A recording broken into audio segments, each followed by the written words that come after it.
বাচ্চাটা অন্ধ অন্ধ চোখ এরকম চামড়া লাগানো, আরবিতে বলে মাকফুফুল আইন, এরকম লেপটানো চোখ বন্ধ। উপস্থাপক বাচ্চাটাকে জিজ্ঞেস করতেছে, আচ্ছা তোমার যে এই চোখের নিয়ামতটা নাই, তুমি কি আল্লাহর কাছে এই নিয়ামতটা ফেরত চাও? বাচ্চাটা ভাবলে সে জবাব দিয়ে দিল যে না, আমি এই নিয়ামত ফেরত চাই না। আমি তো অবাক হয়ে গেছি, কিরে বলে কি, বোকা নাকি? পরে বুঝলাম ছোট মানুষ তো, এখনো দৃষ্টিশক্তি কত বড় নিয়ামত এটা বুঝ হয় নাই, এই জন্য এই জব। তা আমি যেমন অবাক হয়েছি ভিডিও দেখা, যিনি সামনাসামনি বসা তিনি তো আরো বেশি অবাক হয়েছেন। তিনি আরো অবাক হয়ে জিজ্ঞেস করতেছেন, লিমাজা, আরে কেন তুমি এই নিয়ামত ফেরত চাও না আল্লাহর কাছে? আল্লাহু আকবার, আল্লাহু আকবার। বাচ্চাটার কি পবিত্র চিন্তা, তার জবাবটা শুই না আমি বুঝছি, আরে বোকা তো ও না, বোকা তো দেখে আমি, বোকা তো আমি। আল্লাহকে সাক্ষী রেখে বলছি ভাই, তার জবাবটা শুই না আমি সাথে সাথে কান্না করে সাথে সাথে কেঁদে ফেলেছি। আর ওই যে উপস্থাপক, তাকেও দেখছি কান্না করা শুরু করছে। তার কান্না দেখে আমি আরো বেসামাল হইয়া ওই টয়লেটে ঢুকে গেছি, দরজা লাগায় ভিতরে দাঁড়ায় দাঁড়ায় অনেকক্ষণ কাঁদছি, অনেকক্ষণ কাঁদছি, পাতলা হইয়া মুখটা ধুয়া বের হইছে। ও বলে কি জানো যুবক, হায় হায় দেখো কি পুঁজি বানাইছে ও বাচ্চা মানুষ। ওকে যখন জিজ্ঞেস করা হলো তুমি কি নিয়ামতটা ফেরত চাও, বলে না চাই না। বলে কেন চাও না? ও বলে কি, হাসরের মাঠে যখন বিচার শুরু হয়ে যাবে, যখন আমার সিরিয়াল আসবে, ডাক পড়বে আমার, তখন যেন, কি পুঁজি বানাইছে দেখো, তখন যেন আমি আমার মালিকের সামনে নত জানু হয়ে বসে বলতে পারি, ও আমার মালিক, ও আমার মালিক, দুনিয়ায় তো তুমি আমার এই নিয়ামতটা দাও নাই, ওগো মালিক এই উসিলায় কি আজকে আমার আযাবটা একটু কমায়া দেওয়া যায়? আমি কাঁদতেছিলাম উল্টা চিন্তা করে, ঠিক উল্টা প্রশ্ন যদি আমার মালিক আমারই জিজ্ঞেস করেন আমি কি জবাব দেব? আমার যখন সিরিয়াল আসবে, আমি যখন আমার মালিকের সামনে বসবো, তখন আমার মালিক যদি আমাকে জিজ্ঞেস করেন, রে হাসান জামিল, তোরে তো এই চোখের নিয়ামতটা দিছিলাম, তুই তো ভোগও করছস, এখন তোর আযাবটা একটু বাড়ায়া দে, আমি কি জবাব দেব? আরে তোরে তো জবানের নিয়ামত দিছিলাম, হাত পায়ের নিয়ামত দিছিলাম, তুই ভোগও করছস, এখন আযাবটা একটু বাড়ায়া দেই, তো আমি কি জবাব দেব? যুবক তুমি কি জবাব দিবা? ও ভাই, ও বাবা, আপনি কি জবাব দিবেন? কি পুঁজি বানাইছেন মালিকের সামনে পেশ করার জন্য? বলে আমার নাই পুঁজি, এই জন্যই তো কান্দি। আপনার কি পুঁজি আছে বলেন? পুঁজি আছে, আছে গুনার পুঁজি, গুনাহ, গুনাহ, গুনাহ, গুনার পুঁজি আছে, গুনাহ। চুল পাইকা সাদা হয়ে গেছে, এখনো গুনাহ ছাড়তে পারি না। দাড়ি পাইকা সাদা হয়ে গেছে, এখনো গুনাহ ছাড়তে পারি না। কবে ছাড়বেন জিজ্ঞেস করি। মালিক যেন আমাকে আপনাকে ডেকে ডেকে বলছেন সূরা হাদীদের মধ্যে, আলাম ইয়ামিনিল্লাযীনা আমানু আন তাখশা কুলুবুহুম লিযিকরিল্লাহ। ওরে ইমানদার, আল্লাহর ভয়ে তোর অন্তরটা কেঁপে ওঠার সময় কি হয় নাই? যুবক তুই ভাবিস না আল্লাহ তোর চুল পাকা পর্যন্ত সময় দিবে, দাড়ি পাকা পর্যন্ত সময় দিবে, না রে বাপ, না না না না। কে জানে কার মৃত্যু কখন চলে আসে। কত বাবাকে দেখলাম কিশোর যুবক সন্তানের লাশ কাঁধে নিয়ে যাইতেছে। আরে কে জানে এই মজলিসেও এমন কেউ থাকতে পারে যার মৃত্যু পরোয়ানা তো তার দরজায়, যার কাফনের কাপড় তো দোকানে, ও বসে আছে গাফেল এখানে। আমি সূরাতুন নূরের একটা আয়াত তিলাওয়াত করেছি, 55 নম্বর আয়াত। এই আয়াতের তরজমা আমি পরে ঢুকবো ইনশাআল্লাহ, যদি সময় থাকে, মনে থাকে। তার আগ পর্যন্ত একটু বলতে চাই এই আয়াতে আল্লাহ সুবহানাহু ওয়া তাআলা কি বলতে চেয়েছেন সে কথাগুলো। দোস্ত, আল্লাহ সুবহানাহু ওয়া তাআলা জগতে যত নবী পাঠিয়েছেন আলাইহিমুস সালাতু ওয়াস সালাম, সমস্ত নবীদেরকে আল্লাহ কখন পাঠিয়েছেন, কেন পাঠিয়েছেন? আল্লাহ তাআলা যখন দেখেছেন তার বান্দা ধ্বংসের খাদে, চূড়ান্তভাবে বিপদগ্রস্ত, ওই বিপন্ন বিপর্যস্ত মানবতাকে রক্ষার জন্যে, অসুস্থ মানুষগুলোকে সুস্থ করার জন্য, জাহান্নামের রাস্তায় দৌড়াতে থাকা মানুষগুলোকে জান্নাতের রাস্তায় উঠায়া দেওয়ার জন্য আল্লাহ সুবহানাহু ওয়া তাআলা যুগে যুগে হযরত আম্বিয়া আলাইহিস সালামদেরকে দুনিয়ায় পাঠিয়েছেন। যেমন হযরত মূসা আলাইহিস সালামকে আল্লাহ দুনিয়ায় কখন পাঠিয়েছেন? আল্লাহ তাআলা যখন দেখেছেন বনি ইসরাঈলের উপর ফেরাউন এবং তার বংশের লোকদের চরম নির্যাতন চলছিল, নবীর বংশ বনি ইসরাঈল ধ্বংস প্রায়, নির্যাতনের কিছু ধরন কোরআনুল কারীমের মধ্যে আসছে। হযরত মূসা আলাইহিস সালামের বক্তব্য আল্লাহ কোরআনে এনেছেন, যার থেকে নির্যাতনের কিছু ধরন অনুমান করা যায়। যেমন সূরা ইব্রাহিমের এক জায়গায় আসছে, মালিক বলেন وَإِذْ قَالَ مُوسَى لِقَوْمِهِ اذْكُرُوا نِعْمَةَ اللَّهِ عَلَيْكُمْ إِذْ أَنْجَاكُمْ مِنْ آلِ فِرْعَوْنَ يَسُومُونَكُمْ سُوءَ الْعَذَابِ وَيُذَبِّحُونَ أَبْنَاءَكُمْ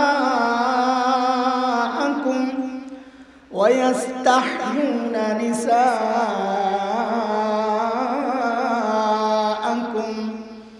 وَفِي ذَلِكُمْ بَلَاءٌ مِّن رَّبِّكُمْ عَظِيمٌ।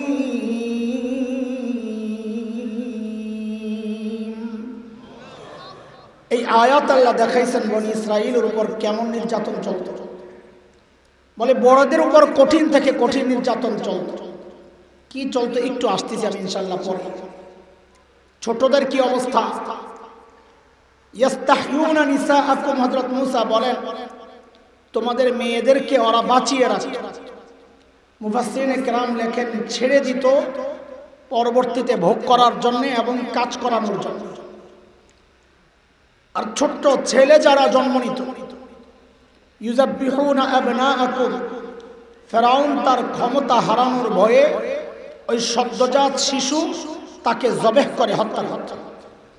আপনারা জানেন সেই ইতিহাস, স্বপ্নের ব্যাখ্যায় আসছে যে বনি ইসরাঈলে এক ছেলে হবে, যে ছেলে ফেরাউনের ক্ষমতা ধ্বংসের কারণ হবে।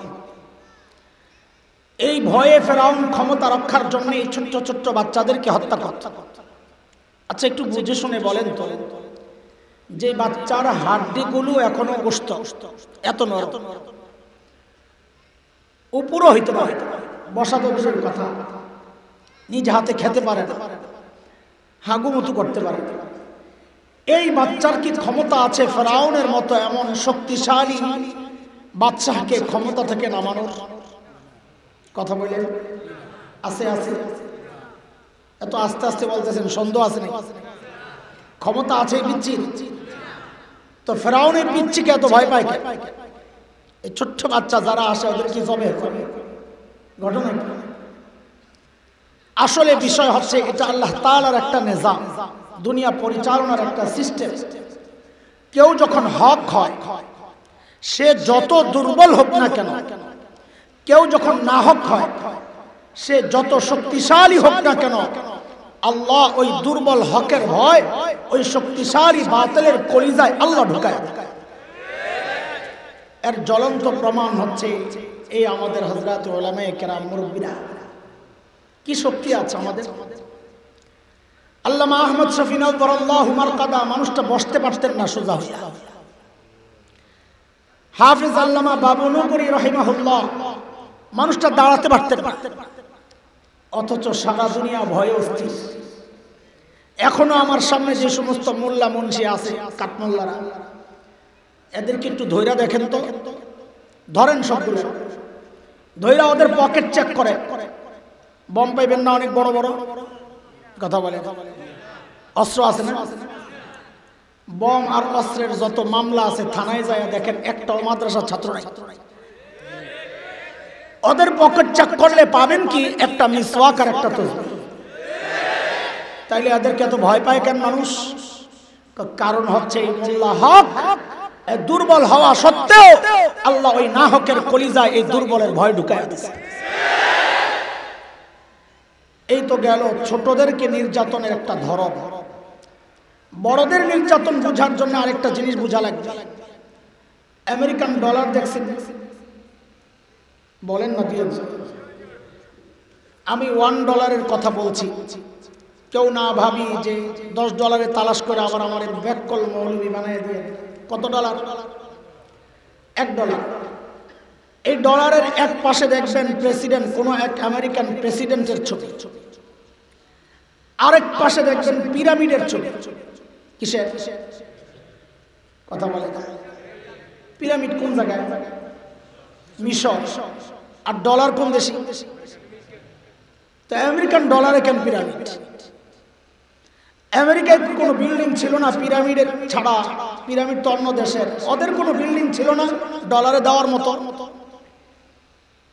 এটা কি বাংলাদেশের রিক্সার পিছনের সাইনবোর্ড নাকি? আন্দাজি একটা লাগাই দিচ্ছে। বাংলাদেশের রিক্সার পিছনের সাইনবোর্ডের অবস্থা হচ্ছে এক পাশে বাইতুল মুকাররমের ছবি, আরেক পাশে তাজমহলের ছবি। কিরে ভাই মিললো নি? না মিললে কি এসে সুন্দর লাগে? তা আমেরিকান ডলার কি এই অবস্থা নাকি? ওরা কি এত বোকা? কথা বলে আমেরিকানরা কি এত বোকা যে মিশরের ডলার এই পিরামিড লাগাইলো কেন? ওরা কি বোকা? তো কি? আরে আমার সাথে কথা বলা লাগবে তো। ওরা বোকা না তো কি? কথা বলে। আরে বোকা না তো না করতেছেন, তো বোকা না তো কি বলেন? তো এটা তো শুনতে চাইতেছি, বলেন না। বোকা না তো কি? না না, চালাক। এই জন্যই তো শুনতে চাইতেছি।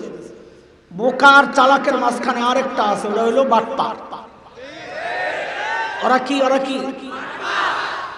যে রব চিনে না সে চালাক হইতে পারে না, যে রব মানে না সে চালাক হইতে পারে না। কোরআনের কথা। কার কথা? সূরা আলে ইমরান মালিক বলেছেন, ইন্না ফি খালকিস সামাওয়াতি ওয়াল আরদি ওয়া ইখতিলাফিল লাইলি ওয়ান নাহার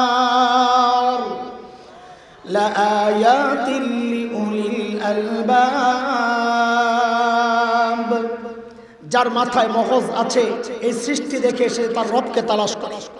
বুঝা গেল যে রব চিনে না, রব মানে না, ওর মাথায় মগজ নাই, ও চালাক হইতে পারে না, ও বাটপার। তো পিরামিড কেন দিছে বাটপারেরা? পিরামিড দিছে আবার পিরামিডের ঠিক উপরে দেখবেন এক চোখ লাগায় রাখছে। কয় চোখ? মানুষের চোখ কয়টা লাগাইছে? আরেক গেঞ্জাম লাগাইছে। কিরে ভাই এত গেঞ্জাম কেন? বাটপাররা কোন বাটপারি করছে আল্লাহ জানে না। তো বুঝে। আচ্ছা, আমাদের দেশে যে টাকা, এটা লোহার না কাঠে? কাগজ। কারণ আপনাকে তো আন্দাজি বলার অভ্যাস আছে। আমগরে আল্লাহ বানাইছে মাটি দিয়া, আর কয় কাঠ মোল্লা। এই জন্য জিজ্ঞেস করলাম, এখানেও আবার উল্টা পাল্টা কিছু বলেন কিনা। কি দিয়া বানাইছে? আমাদের টাকা কিসের? এই কাগজে অর্থ ব্যবস্থা, এটা ইহুদিদের সৃষ্টি। কাদের? আমাদের খিলাফত চলেছে স্বর্ণ মুদ্রায়, রৌপ্য মুদ্রায়। ওদেরকে বাটপার আমি খামাখা বলি, ওরা আমাদের স্বর্ণ জমা রেখে হাতে কাগজ ধরাইয়া দিয়েছেন, এই কাগজ বেচা খা। তো এই কাগজে অর্থ ব্যবস্থা কাদের সৃষ্টি? গোটা দুনিয়ার অর্থ ব্যবস্থা নিয়ন্ত্রণ করে ইহুদিরা।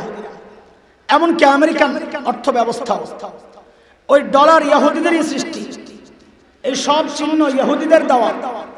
বলে তাইলে পিরামিডের চিহ্ন কেন দিছে? এক চোখ কেন দিছে?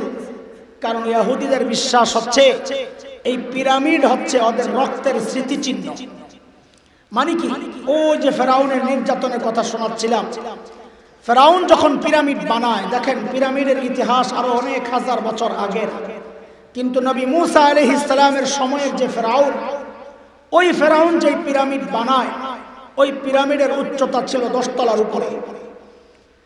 আজকের বিজ্ঞান পর্যন্ত অবাক, এত উপরে তখন তো ক্রেন ছিল। এই বিশাল আকারের পাথরগুলো এত উপরে কোন প্রযুক্তি ব্যবহার করে ওঠে খুঁজে পায়। কিন্তু ইহুদিদের বিশ্বাস হচ্ছে ফেরাউন এই ভারী কঠিন কাজগুলো বনি ইসরাইলকে দিয়া করাইছে। কেমনে? মানব মিনার তৈরি করে। কি মিনার বলেন? মানব মিনার মানে কি? আপনারা দেখেন যে মিনার মসজিদে এটা কি দিয়ে বানাইছে? ইট দিয়া। এক ইটের উপর আরেক ইট, এক ইটের উপর আরেক ইট, এটা ইট মিনার। ওরা বানাইছে মানব মিনার, মানে মানুষকে গোল করে দাঁড় করাইছে। একজনের কাঁধে একজন, একজনের কাঁধে একজন, এরকম করতে করতে উপরের দিকে গেছে। নিচের থেকে বড় পাথর একটা মাঝখান দিয়ে ঢুকাইয়া দিছে। নিচের ওয়ালারা উপর ওয়ালাদের কাছে, উপর ওয়ালারা তার উপর ওয়ালার কাছে। এইভাবে উঠাইতে গিয়া বহু পাথর নিচে ছুটে পড়েছে। পাথর নিচে চাপা পড়ে বহু বনি ইসরাইল মৃত্যুবরণ করেছে। এই জন্য ইহুদিরা মনে করে এই পিরামিড হচ্ছে ওদের রক্তের স্মৃতিচিহ্ন। আচ্ছা বুঝলাম। এক চোখ দিছে কে? এক চোখ হচ্ছে দাজ্জালের সিম্বল। কার? দাজ্জাল। দাজ্জালের কয় চোখ? ওই যে আপনারা বলেন না কানা দাজ্জাল, ঠিকই আছে কথা। ইহুদিদের বিশ্বাস হচ্ছে এই দাজ্জাল হচ্ছে ওদের ত্রাণকর্তা, মুক্তিদাতা। ওরা বিশ্বাস করে খুব শিগগির দাজ্জাল আসবে। ওরা এই পিরামিড এবং এক চোখ দিয়া দুনিয়ার মানুষকে একটা থ্রেট আর ধমক দিয়ে রাখছে। ও দুনিয়ার মানুষ, খুব শিগগির আমাদের নেতা, আমাদের ত্রাণকর্তা, মুক্তিদাতা মসিহুদ দাজ্জাল আসছে। আমরা খুব শিগগির তার নেতৃত্বে গোটা দুনিয়ায় আমাদের যত রক্ত ঝরেছে, যেমন পিরামিড এখানেও রক্ত ঝরেছে, দুনিয়ায় যত রক্ত ঝরেছে প্রতি ফোঁটা রক্তের বদলা নেওয়ার জন্য আমরা খুব শিগগির আসছি, তোমরা রেডি থাকো। এই একটা হুমকি ওরা আমাদেরকে দিয়ে রাখছে। রেডি নেই আপনারা? কথা বলবে জি না বলি? দাজ্জালের সাথে মারামারি করবি না? হ্যাঁ রেডি আছি না? না ভাবে তো মনে হয় না। আর যাই হোক, এই সমস্ত তথ্য আপনাদেরকে বোঝানো আমার উদ্দেশ্য না। আমার উদ্দেশ্য হচ্ছে এই কথা বোঝানো যে ফেরাউন কি নির্যাতনটা চালাইছে, যে এত বছর পরেও বনি ইসরাইল ভুলে নাই। সেই সময়ে বনি ইসরাইলকে মুক্ত করার জন্য আল্লাহ সুবহানাহু ওয়া তাআলা নবী মুসা আলাইহিস সালামকে দুনিয়ায় পাঠান। এই পর্যন্ত কথা যা বলেছে বুঝেছেন আপনারা? হ্যাঁ বুঝেছেন? আচ্ছা, ওই যে মাইকের অপারেটর কই? মাইকের অপারেটর কোথায়? যেন অন্যদের কষ্ট না হয়। আমি তো এমনি দুর্বল মানুষ, গলা ভাঙা আজীবন, তো অন্যদের যেন কষ্ট না হয়। তুমি অপারেটর একটু দেখো, দুইটার সাউন্ড বোধ হয় একরকম না। আমি একটা আয়াত পড়ি একটু, তারপরে তুমি বুঝো। ইন্নাল্লাযীনা ক্বালু রাব্বুনাল্লাহু সুম্মা ইসতাকামু তাতানাজ্জালু আলাইহিমুল মালায়েকা।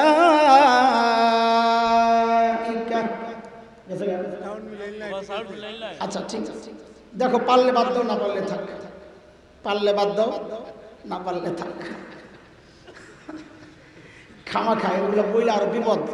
আমি যাওয়ার পর ঠিক করি যেন অন্য যারা আসবে ওদের কষ্ট না হয়, নাহলে একদিকে পয়েন্ট করতে করতে ঘাড় ব্যথা হয়ে যেত।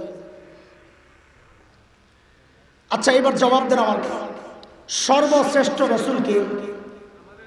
ভাই আমি যে কথাগুলো বলবো একটু পরে একটু ভূমিকা সাজাইতেছি। আমি উড়া ধুরা 4-6 পিটাইতে পারি না, দুর্বল মানুষ। আমি আস্তে আস্তে একটু বুঝায় বুঝায় আগাইতে হয়। মাদ্রাসায় পড়াই, যেভাবে পড়াই চেষ্টা করি বয়ান ওইভাবেই করতে। তো এই জন্য একটু বুঝে বুঝে আগা। বলেন সর্বশ্রেষ্ঠ রসুলকে? হ্যাঁ জবাব তো ঠিক আছে, তবে সর্বশ্রেষ্ঠ রসুলকে পেয়ে আপনারা আনন্দিত না, গর্বিত না? কিন্তু জবাবে তো বোঝা যাচ্ছে না। জবাবটা একটু ঘুরাইয়া দেওয়া দরকার, যেন আমিও যে আনন্দিত এটা বোঝা যায়।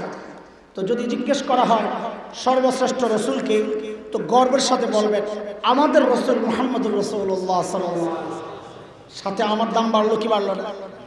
বুঝেন নাই? আরে আমাদের বললে তো আমারও দাম বেড়ে গেল, বুঝেন নাই কথা?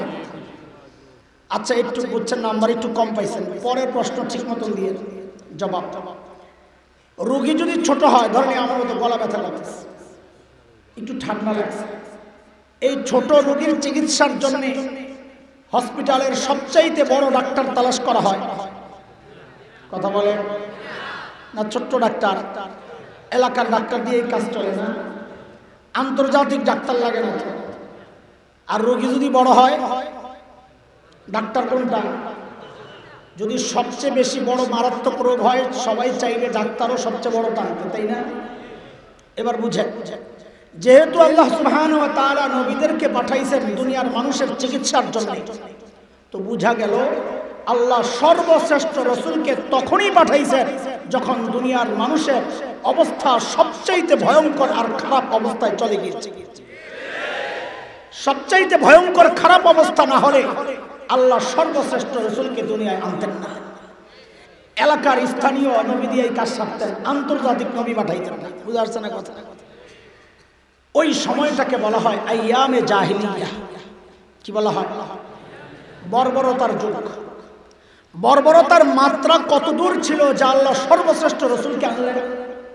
তো ইতিহাসে পাওয়া যায় ওই সময়ের মানুষ একটা পয়সার জন্য একজন মানুষ খুন করে ফেলতো, কোনো ব্যাপার ছিল না।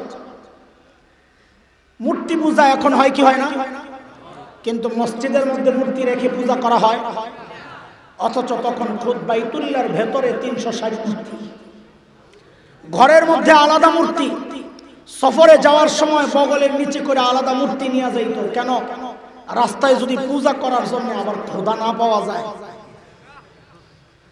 রাস্তায় সুন্দর একটা পাথর দেখছে, ওই পাথরের পূজা করা শুরু করছে, ওইটারে ফালাইয়া দিছে, প্রতিমা বিসর্জন। অবস্থা দেখে। জন্ম নিয়ন্ত্রণ এখন হয় কি হয়? তখনও হইতো। পার্থক্য কি? এখন জন্ম নিয়ন্ত্রণ হয় পেটের মধ্যে, বাচ্চা নষ্ট করা হয় অথবা আসতে দেওয়া হয় না। আর তখন জন্ম নিয়ন্ত্রণ হতো বাচ্চা হওয়ার পর দেখতো ছেলে না মেয়ে। যদি দেখছে ছেলে তো রেখে দিত, আর যদি দেখছে মেয়ে, এটা বাবার জন্য ছিল সামাজিক কলঙ্ক যে আমি মেয়ের বাবা। ওই কলঙ্ক থেকে বাঁচার জন্য বাবা নিজ হাতে নিজের কলিজার টুকরা মেয়েকে জীবন্ত দাফন করে দিত। ঠিক ওই সময়ে আল্লাহ তাআলা সর্বশ্রেষ্ঠ রাসূলকে পাঠাইছেন দুইটা মিশন। কয় মিশন?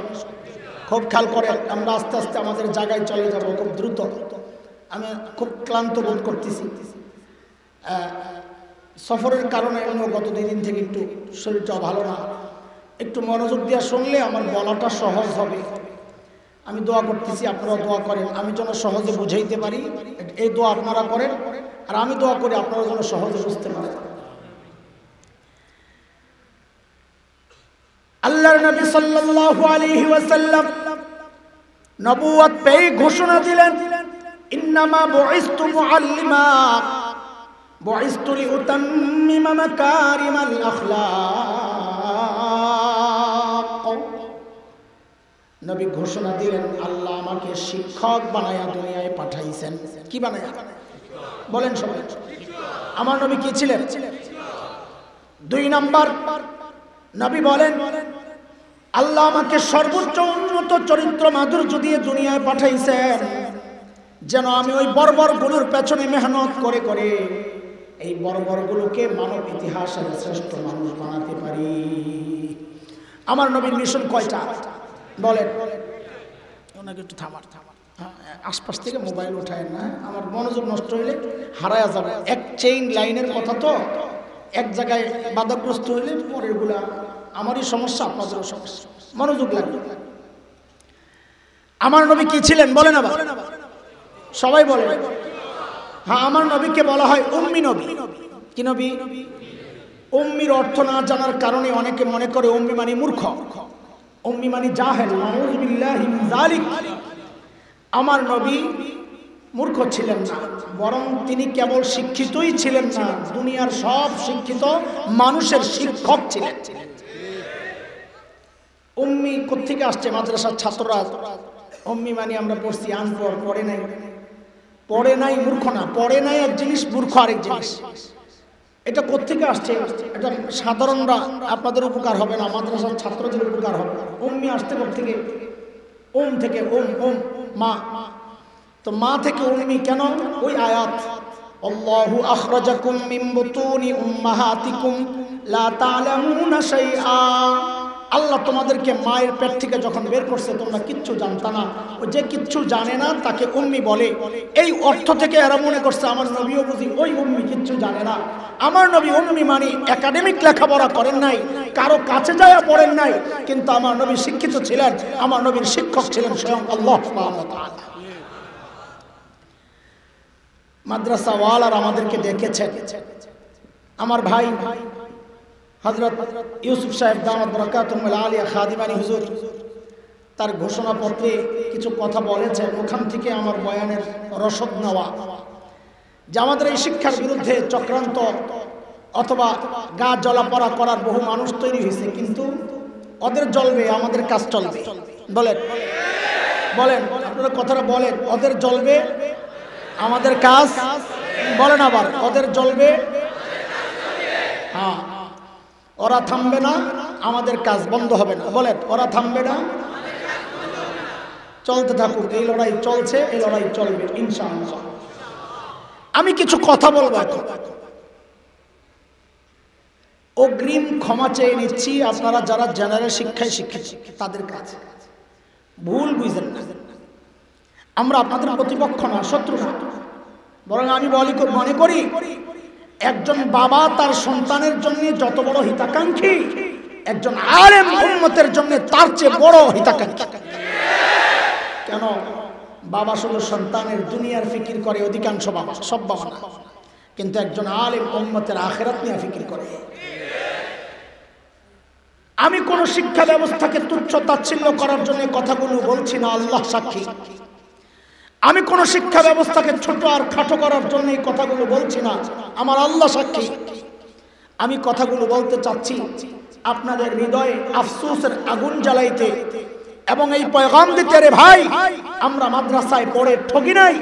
যদিও আপনি ভাবছেন আমরা পশ্চাৎপদ জাতি, আমরা সেকেলে গাইয়া আমরা মনে করি আমরা ঠকি নাই, বরং আপনি ঠকেছেন। যদি ঠকে থাকেন অন্তত নিজের সন্তানকে ঠগায়েন না। ওই কথাগুলো বলার জন্য, ওই দাওয়াত দেওয়ার জন্য কথাটা শুরু করেছে। বুঝে আসছে কথা? বুঝেন। আবার বলেন আমাদের নবী কি ছিলেন? সবাই বলতে হবে, তাইলে কথার লাইন আসবে। বলেন নবী কি ছিলেন? আমরা যারা মাদ্রাসায় পড়ি, কওমি হোক আলিয়া হোক, এই জায়গায় অন্তত আমি পার্থক্য করতে চাই না। আমরা যারা মাদ্রাসা শিক্ষার সাথে জুড়ে আছি, এটা আমাদের একটা গর্ব, এটা আমাদের গর্ব যে আমাদের শিক্ষার গোড়ায় মুহাম্মদুর রাসূলুল্লাহ সাল্লাল্লাহু আলাইহি ওয়াসাল্লাম। এটা আমাদের গর্ব। আপনাকে যদি জিজ্ঞেস করি আপনার শিক্ষার গোড়ায় কে, আপনি পাবেন না। আমাদের নোয়াখালীর এক ভাই বয়ানে বলেছেন প্রাইমারি স্কুলের ইতিহাস 5000 বছর আগে। কত? আমি বলি 5000 না ভাই, ধরলাম 10000, কিন্তু গোড়ায় কে একটু বলেন। আপনাদের শিক্ষার গোড়ায় কে বলেন? আপনি খুঁজে পাবেন না। তো আমাদেরটা শুনেন, আমরা তো জানি। রাগ করেন না, যদি আপনার জানা থাকে আপনি বললেন, আপনার জন্য দরজা খোলা। আসমানি ইলম ছাড়া, আসমানি শিক্ষা ছাড়া জগতের যত শিক্ষা ব্যবস্থা আছে, সব শিক্ষা ব্যবস্থার গোড়ায় তালাশ করে দেখেন, একজন মূর্খকে খুঁজে পাবেন। কেমনে বললেন এই কথাটা? তা আপনি শুনেন, বুঝেন, আমরা বুঝাইতে আসছি, আপনাকে চাপাইয়ে দিতে আসছি। ধরেন মানব ইতিহাসের সর্বপ্রথম যিনি ম্যাট্রিক পাস, সর্বপ্রথম বুঝেন, যার আগে আর কেউ নেই, যার আগে সর্বপ্রথম যিনি ম্যাট্রিক পাস, একটু বুঝে শুনে বলেন তো, এই সর্বপ্রথম ম্যাট্রিক পাস ছাত্রের শিক্ষক কোন পাস? সাবাস, কোন পাস? 9 পাস। ম্যাট্রিক পাস না, ছাত্রই তো সর্বপ্রথম। তাহলে শিক্ষক পাইলাম 9 পাস। আচ্ছা ধরলাম এই শিক্ষক সর্বপ্রথম 9 পাস। এখন বলেন তো এই শিক্ষকের শিক্ষক কোন পাস? এই তো লাইনে পড়ে গেছে। এইবার আমি খালি জিজ্ঞেস করবো, আপনারা সর্বপ্রথম লাগাইয়া আমার প্রশ্নের সাথে বাকিটা জবাব দিয়ে, 8 এর শিক্ষক কোন পাস? 7 এর শিক্ষক, 6 এর শিক্ষক, 5 এর শিক্ষক, 4 এর শিক্ষক, 3 এর শিক্ষক, 2 এর শিক্ষক, 1 এর শিক্ষক। আপনারা বলছেন 0, আমি বলছি জাহেল আর মূর্খ, একই তো কথা। কিন্তু আমাদের শিক্ষার গোড়ায় কে? বলেন বলেন না, আর স্মরণের কি আছে বলেন না। আলহামদুলিল্লাহ। বলে ওইটা কেমনে? হ্যাঁ ওইটাও বুঝে। আমরা যত শিক্ষাই গ্রহণ করেছি ওই গোড়া তালাশ করলে দেখা যায় গোড়ায় আসেন একজন। ধরেন আমি বুখারী শরীফ পড়েছি, হযরত তো পড়ানেওয়ালা, কতদিন পড়াইতেছে। এখানে বহু পড়ানেওয়ালা আছেন যারা বুখারীর ছাত্র শিক্ষক। এই হাদিস তো আমি ঢাকার ফরিদাবাদ মাদ্রাসায় পড়েছি। আমার উস্তাজ মুহতারাম শেখুল হাদিস আল্লামা আব্দুল হাফিজ রহমতুল্লাহ আলাইহি, এই হাদিস আমি দেওবন্দে পড়েছি। আমার উস্তাজ ফদিলাতুল শেখ আল্লামা নাসির খান রহমতুল্লাহ আলাইহি, আমার এই দুই উস্তাজের উস্তাজ অর্থাৎ আমার দাদা উস্তাজ শাইখুল আরব ওয়াল আজব হযরত হুসাইন আহমদ মাদানী নওয়ারাল্লাহু তাআলা, তার উস্তাদ শাইখুল হিন্দ মাহমুদ হাসান দেওবন্দি রহমতুল্লাহ আলাইহি, তার উস্তাদ ব্রিটিশ বিরোধী আন্দোলনের অন্যতম সিপাহ সালার মুজাহিদে মিল্লাত দারুল দেওবন্দের অন্যতম প্রতিষ্ঠাতা কাসিমুল উলুম ওয়াল খায়রাত ইমাম কাসেম নানুতুবি রহমতুল্লাহ আলাইহি, তার উস্তাদ শাহ আব্দুল গনি মুজাদ্দিদ দেহলভী রহমতুল্লাহ আলাইহি, তার উস্তাদ শাহ মোহাম্মদ ইসহাক দেহলভী রহমতুল্লাহ আলাইহি, তার উস্তাদ শাহ আব্দুল আজিজ মুহাদ্দিস দেহলভী রহমতুল্লাহ আলাইহি, তার উস্তাদ শাহ ওয়ালিউল্লাহ মুহাদ্দিস দেহলভী রহমতুল্লাহ আলাইহি, তার উস্তাদ আবু তাহির আল মাদানী রহমতুল্লাহ আলাইহি, তার উস্তাদ ইব্রাহিম কুর্দি রহমতুল্লাহ আলাইহি, তার উস্তাদ আহমদ আল কশাশি রহমতুল্লাহ আলাইহি, তার উস্তাদ আহমদ আশ-শানাবি রহমতুল্লাহ আলাইহি, তার উস্তাদ যায়নুদ্দিন আল মিসরি রহমতুল্লাহ আলাইহি, তার উস্তাদ আহমদ ইবনে আলী আল হাজার আসকালানি রহমতুল্লাহ আলাইহি, তার উস্তাদ ইব্রাহিম আত-তানুখি রহমতুল্লাহ আলাইহি, তার উস্তাদ আবুল আব্বাস আল হাজ্জার রহমতুল্লাহ আলাইহি, তার উস্তাদ আবু আলী আল জুবাইদি রহমতুল্লাহ আলাইহি, তার উস্তাদ আবুল ওয়াক্ত আস-সিজজি রহমতুল্লাহ আলাইহি, তার উস্তাদ আবুল হাসান আদ-দাউদি রহমতুল্লাহ আলাইহি, তার উস্তাদ আবু মুহাম্মদ আস-সারখসি রহমতুল্লাহ আলাইহি, তার উস্তাদ আবু আব্দুল্লাহ ফিরাবি রহমতুল্লাহ আলাইহি, তার উস্তাদ মুহাম্মদ ইবনে ইসমাঈল ইমাম বুখারী রহমতুল্লাহ আলাইহি, তার উস্তাদ হুমায়দি রহমতুল্লাহ আলাইহি, তার উস্তাদ সুফিয়ান আস-সাউরি রহমতুল্লাহ আলাইহি, তার উস্তাদ ইয়াহইয়া ইবনে সাঈদ আল আনসারী রহমতুল্লাহ আলাইহি, তার উস্তাদ মুহাম্মদ ইবনে ইব্রাহিম আত-তাইমি রহমতুল্লাহ আলাইহি, তার উস্তাদ আলকামা ইবনে ওয়াক্কাস আল-লাইসি রাহমাতুল্লাহ আলাইহি, তার উস্তাদ উমর ইবনুল খাত্তাব রাদিয়াল্লাহু আনহু, তার উস্তাদ মুহাম্মদুর রাসূলুল্লাহ সাল্লাল্লাহু আলাইহি ওয়াসাল্লাম। এ দোস্ত বলেন আমাদের শিক্ষার গোড়ায় কি? বলেন বলেন কথা বলেন, এটা আমাদের গর্ব। কি নিয়ে গর্ব করেন? হ্যাঁ মাদ্রাসাওয়ালাদেরকে তুচ্ছ তাচ্ছিল্য করেন, আরে কি নিয়ে গর্ব করেন? আমি দেখাচ্ছি, আমার কাছে আছে একটা হীরার টুকরা, এটা আমার গর্ব। আপনি ওই পাশ থেকে ভেঙচে মারতেছেন, মোল্লা কাট মোল্লা হীরার টুকরা লই আত্মাত বুড়ি, তো তোমার কাছে কি আছে? বলে আমার কাছে এক ট্রাক বালু আছে বেটা। বাপরে বাপ, যে হীরা আর বালুর পার্থক্য বুঝে না, ওরে আমি কি বুঝাবো?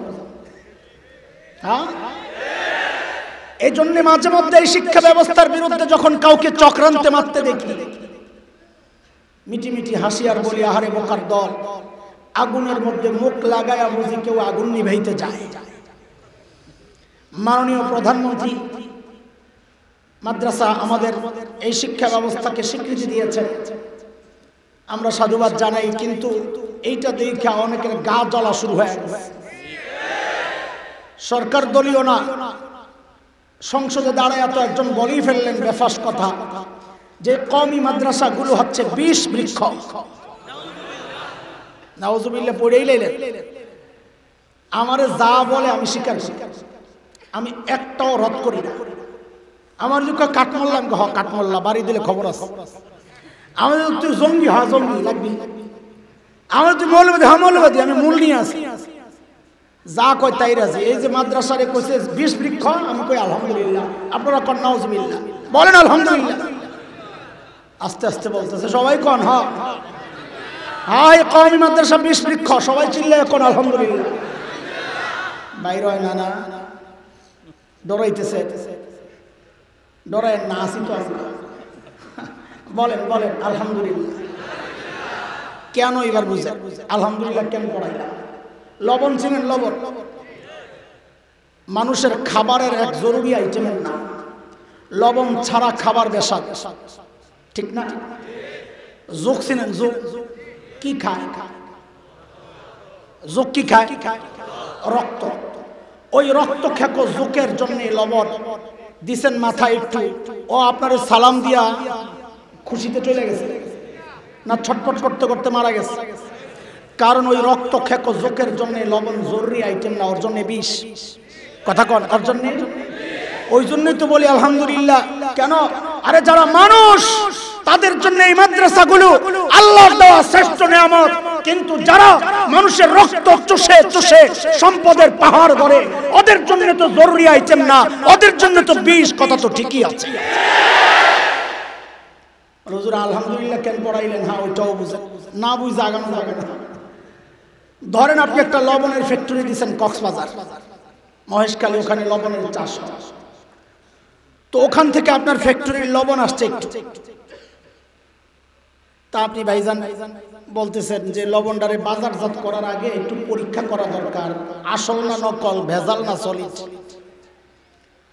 তো পাশের জনরে বলে রে কেমনে পরীক্ষা করো? তো পাশের জন একটু চালাক, ধরেন আমগো খাদিমানি হুজুর, হুজুরে জিজ্ঞেস করছে, হুজুর আমার এই লবণ পরীক্ষা করার পদ্ধতি কি? তো হুজুরকে একটা যোগ ধরে লই, ঠিক আছে।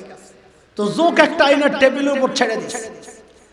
এখন একটু লবণ দেওয়ার পর দেখে যোগ মরে না, সোজা হাইটা যাইতেছে। আপনি বলেন এখন কি বলবেন? লবণ সলিড না ভেজা? ভেজা। আর যদি দেখেন লবণ দেওয়ার সাথে সাথে যোগটা ছটফট করতে করতে মারা গেছে, তখন কি করবেন? সলিড। এই যে আপনার কোম্পানির লবণটা সলিড পাইলেন, এখন কি নাউজুবিল্লাহ পড়বেন না আলহামদুলিল্লাহ? তো ওই আলহামদুলিল্লাহ একটু বের করতে চাই, আপনারা তো করতে চান। আর ওই রক্ত খেকোদের গায়ে যেহেতু মাদ্রাসা লেগে গেছে জ্বলন, তো বুঝা গেল আমাদের খেদমত গুলো ঠিকঠাক মতোই চলছে। আমরা ভেজাল জিনিস সাপ্লাই দিচ্ছি না, আমরা আসলটাই সাপ্লাই দিচ্ছি। এইবার তো জোরে সোরে কোন আলহামদুলিল্লাহ। এত ডরাই লইব, যা কয় স্বীকার করবেন, এরপর একটা ব্যাখ্যা বাইর করবেন। অস্বীকার করে কথা বন্ধ করেন না, বলতে থাক, আমরাও চলতে থাকি। মনে আছে না কথা? আল্লাহর হাবিব সাল্লাল্লাহু আলাইহি ওয়াসাল্লাম ওই দুই মিশনে যখন মেহনত শুরু করলেন, এখন ওই বর্বর আরবগুলো আর বর্বর আরব নাই, ওদের পরিচয় পাল্টায় গেছে। বলে নতুন পরিচয় কি? বলেন। বলে আমি কি বলবো? নবীকে জিজ্ঞেস করো, আল্লাহকে জিজ্ঞেস করো। নবীকে জিজ্ঞেস করলাম, ইয়া রাসূলুল্লাহ ওই বর্বরদের নতুন পরিচয় বলেন। তা আল্লাহর নবী বলেন, খায়রুল কুরুনি করনি। এরা আর বর্বর আরব নাই, এরা মানব ইতিহাসের শ্রেষ্ঠ মানুষ হয়ে গেছে। আল্লাহু আকবার। আল্লাহকে জিজ্ঞেস করলাম, আল্লাহ এই বর্বরদের নতুন পরিচয় বলেন। তো আল্লাহ বলেন, সীমাহুম ফি ওয়াজুহিহিম মিন আসারিস সুজুদ। আল্লাহ বলেন ওদের চেহারার মধ্যে সেজদার চিহ্ন দেখবা। বলে সেজদার চিহ্ন তো বাহির দিয়া, তার মানে বাহিরে ফিটফাট, আবার ভেতরে সদরঘাট কিনা? আল্লাহ বলেন না না না, আমার নবীর সাহাবীদের বাহিরেও এক নম্বর, ভেতরেও এক নম্বর। কারণ আমি ওদের কলবের পরীক্ষা নিয়েছি, ওই পরীক্ষায় ওরা পাস। আল্লাহু আকবার। বলেছেন কে? আল্লাহ বলেন, উলাইকাল্লাযীনা ইমতাহানাল্লাহু কুলুবাহুম লিত্তাকওয়া লাহুম মাগফিরাতুন ওয়া আজরুন আযীম। ওদের বাহিরও এক নম্বর, ভেতরেও এক নম্বর। আচ্ছা শুনে, আপনারাও অনেক বয়ান শুনবেন আলহামদুলিল্লাহ। আজকে অনেক বুজুর্গরা আসবেন। আমার ভাই মাওলানা খালেদ সাইফুল আইয়ুবী এখন আছেন হিজবুল ইসলামের দিকে গেছে, আমার কথা আসবেন ইনশাআল্লাহ। আমিও আজকে খুব দুর্বল, ক্লান্ত, এই জন্যে কথাগুলারে একটু সংক্ষেপ করি। জি জি জি, কথাগুলার একটু সংক্ষেপ করি যেন আপনাদের বোঝা সহজ হয়, মনে রাখা সহজ হয়, বাড়ি নেওয়া সহজ হয়। কয় কথা বললাম? বোঝা সহজ হয়, মনে রাখা সহজ হয়, বাড়ি নেওয়া। তো একটা সুতার মধ্যে পুরা বয়ানটা রেখেছে। এক সুতায় মালা বানায়, যেন বুঝতে সহজ হয়, বলেন মনে রাখা সহজ হয়, বাড়ি নেওয়া। আজকের গোটা বয়ানটা পিছনে যা বলছি সামনে যা বলবো টোটাল 6 কথার বয়ান। বলেন কয় কথা? কয় কথা বলেন সবাই, বলেন কয় কথা? 3 কথা সাহাবীদেরকে নিয়ে আর 3 কথা আমার মতো জাহেলদেরকে নিয়ে। মোট কয় কথা? সাহাবীদেরকে নিয়ে 3 কথা। কি এই 6টা কথা মনে রাখতে পারলে পুরো বয়ানই মুখস্থ আপনার। সাহাবীদেরকে নিয়ে 3 কথা কি আমি বলবো, আমার সাথে সাথে বলবে, জবাব দিয়েন না, আমি যা বলি তাই বলবে। বলেন ওরা ছিল কি? সবাই বলে ওরা ছিল কি? একটা অবাক হওয়ার ভাব নিয়ে হইল কি? আহা বলেন না, আবার বলেন ওরা ছিল কি? হইল কি? মাঝখানে ঢুকলো কি? কথাগুলোর অর্থ বুঝে আসলে তো বলাও মজা লাগবে। ওরা ছিল কি? ওরা ছিল মানব ইতিহাসের সবচাইতে খারাপ মানুষ। বলে সবচেয়ে খারাপ মানুষ কেমনে বুঝলাম? কই যে ঠিক করার জন্য আল্লাহ সর্বশ্রেষ্ঠ রাসূল পাঠাইছেন। রোগী বড় না হইলে ডাক্তার বড় আনতেন না, এটাই প্রমাণ। তো বলেন ওরা ছিল কি? সবচাইতে খারাপ মানুষ। হইল কি? সবচাইতে ভালো মানুষ। বলে এই যে পরিবর্তনটা কিসের ছোঁয়ায়? মাঝখানে কি ঢুকলো রে? তো কোরআন সুন্নাহ। কি ঢুকছে? কি ঢুকছে? তো সুন্নাহ যেহেতু কোরআনেরই ব্যাখ্যা, এই জন্য বলবো কোরআনের ছোঁয়ায়। কিসের ছোঁয়ায়? বলেন কিসের ছোঁয়ায়? তো এইবার ওই 3 কথা আবার বলেন তো বুঝতে সহজ হবে, এখন মজা লাগবে। বলেন ওরা ছিল কি? হইল কি? মাঝখানে ঢুকলো কি? ওরা যে কোরআন ধইরা শ্রেষ্ঠ হয়ে গেল, আমি আপনি ওই কোরআন ছাড়লাম। ওরা যে জাহালাতের রাস্তা ছেড়ে দিল, আমি আপনি ওটারে ধরলাম। এখন এটা আমার জন্য গর্বের কথা না আফসোসের কথা? বলেন সবাই। তো ওই আফসোস নিয়েই আমাদের নিয়ে 3 কথা। বলেন আমার সাথে, ধরলাম কি? ছাড়লাম কি? এরকম হাত ওঠা। স্টেজের কেউ ওঠান দরকার নাই, সামনে যারা আছে হাত উঠাইছেন, এবার কপালে একটা বাড়ি মারার বলেন আহারে করলাম। হইল না, আহারেটা হইল না, কলিজার নিচের থেকে বের করতে। বিশেষ করে যারা কোরআন পড়তে পারেন না, এরা তো আহারে বলা হয়, বলতে হবে কি? সিফত মাখরাজ সব আদায় সহ। হ্যাঁ বলেন ধরলাম কি? ছাড়লাম। আহারে করলাম। মনে থাকবে? কয় কথা মুখস্থ করাইছে? যদি ভুলে যাও মুরগি বানায় দেবো, কিন্তু সামনে জিজ্ঞেস করবো কথা। আমাদের এমনি বদনাম আছে, আমরা মাদ্রাসায় ছাত্র পিটাই। ওই নোয়াখালীর হুজুর আওয়াজ উঠাইছে। আমি বলি বদনাম যেহেতু হয়েছে, বদনাম আর বাদ দিয়া লাভ কি? যা যা এখন পিটানি খালি মাদ্রাসায় ভিতরে না, এখন মাহফিলও নিয়ে আমরা এখন মাহফিলের বয়ানও যদি মুখস্থ না শোনাইতে পারো তো পিটা দেবো। পিটাইলে তো সবাইরই পিটাইলে আমি ক্লান্ত হয়ে যাবো, এই জন্য সবাই আমি পিটাবো না, মুরগি বানাই দেবো। মুরব্বীরা ডরায় নাই, পোলা পেন্ডে করতেছি। সবক ঠিকঠাক মতো শোনাইবা, মনে থাকবে ইনশাআল্লাহ। কয় কথার বয়ান রে? ওরা ছিল কি? হইল কি? মাঝখানে আমরা ধরলাম কি? ছাড়লাম কি? আরে করলাম। মনে থাকবে ইনশাআল্লাহ। চলেন সাহাবায়ে কেরাম ছিল কি হইল, এই একটা উদাহরণ দিই আপনাদের। ওই 6 কথার 3 কথার এক উদাহরণ, পরের 3 কথার এক উদাহরণ, বয়ান শেষ। কি মানুষ কি হয়ে গেল কোরআনের ছোঁয়া। একজন সাহাবীর কথা আপনাদেরকে শোনাই। আরবের বিখ্যাত লেখক আব্দুর রহমান রফাত বাশা রাহিমাহুল্লাহ, সাম্প্রতিক কালের আরবের সমাদৃত লেখক। তার একটা কিতাব আছে গোটা আরবের সমাদৃত সাহাবীদেরকে নিয়ে লেখা, সুয়ারুম মিন হায়াতিস সাহাবা। এই কিতাবের প্রথম ঘটনা এটা, আমি যেটা আপনাদেরকে শোনাচ্ছি। কাজেই বানোয়াট কোনো কিসসা, গাল গল্প মনে করার কোনো কারণ নাই। আল্লাহর নবীর এক সাহাবী হযরত সাঈদ ইবনে আমির আল জুমাহি রাদিয়াল্লাহু আনহু মুসলমান হইছেন একটু দেরিতে, হিজরতের পরে, কিন্তু দেরিতে হলেও মুসলমান হইছেন বড় পাক্কা। কত পাক্কা? হযরত ওমর রাদিয়াল্লাহু আনহু যখন খলিফা, ওমর নরম না গরম? কত গরম। হযরত ওমর আর আবু বকর রাদিয়াল্লাহু আনহু সম্পর্কে আসছে, সাইয়েদনা আবু বকর যখন ঘর থেকে বের হতেন তো বাচ্চারা চারদিক থেকে দৌড়াই আসতো। কেউ এসে আবু বকরের আঙ্গুল ধরতো, কেউ পিছন দিয়ে কাপড় টাইনা ধরে, কেউ নিজের প্যান্টারে ধরে পিছনে পিছনে দৌড়ায় ঘুরা, কেউ সামনে সামনে দৌড়ায়। আবু বকর কারো কান টান দেয়, কারো নাক টান দেয়, কারো থুতনিত, কারো মাথায় হাত বুলায়, কাউর একটু জড়ায় আনে, কাউর একটু কান্দে নেয়। হেমিলিয়নের বাঁশিওয়ালা যাচ্ছে আবু বকর। আর সাইয়েদনা ওমর যখন ঘর থেকে বের হতেন, বাপরে বাপ, ওমর রাস্তার এই মাথায় ওই মাথায় দাঁড়ায় দাঁড়ায় দুইজন কথা বলতেছেন। যেই দেখছে ওমর বের হয়েছে, আস্তে করে দুইজন দুই দিকে যেত। নবী আলাইহিস সালাম বলেছেন না, ওমর যেই রাস্তায় চলে শয়তান ভয় আর ওই রাস্তায় থাকে না, আরেক রাস্তায় যায় না। এই ফাঁকে একটা চুটকি শোনাইলাই, মাদ্রাসাওয়ালারা বেশি মজা পাবে। শিয়ারা মসজিদে নববীতে একটা গেট আছে, বাবে ওমর, ওমর গেট। সাইয়েদনা ওমর ওদিক দিয়ে আসা যাওয়া করতেন, তো স্মৃতি হিসাবে ওই গেটটা বানানো। শিয়ারা হযরত ওমরের প্রতি বিদ্বেষ আর ঘৃণা লালন করার কারণে ওই রাস্তা দিয়ে আসা যাওয়া করে না।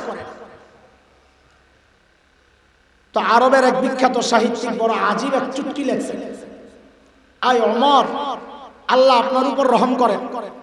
আপনি যখন জীবিত ছিলেন, আপনি যে রাস্তা দিয়ে চলতেন শয়তান ওই রাস্তায় চলতো না। আজকে আপনি মারা গেছেন, এখনো শয়তানের দোসররা ওই রাস্তা দিয়ে হাঁটে। এই গরম ওমরকে হযরত সাঈদ ইবনে আমির যায়া বুঝান, ওমর আল্লাহ দায়িত্ব দিয়েছে, ঠিকঠাক মতো আদায় করেন, নাইলে কিন্তু খবর আছে। বেটার কলিজায় সাহস কত রে, ওমর রে বুঝায়। এত সাহস কেন?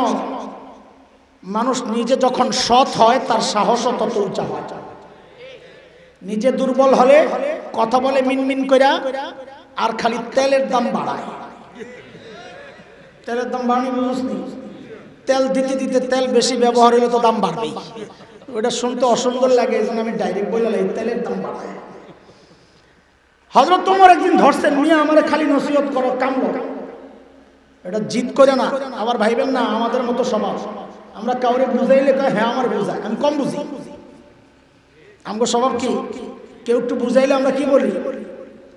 হ্যাঁ আমারে বুঝায়। কোরআনে আল্লাহ তাআলা সবচেয়ে দামি সূরা কোনটা?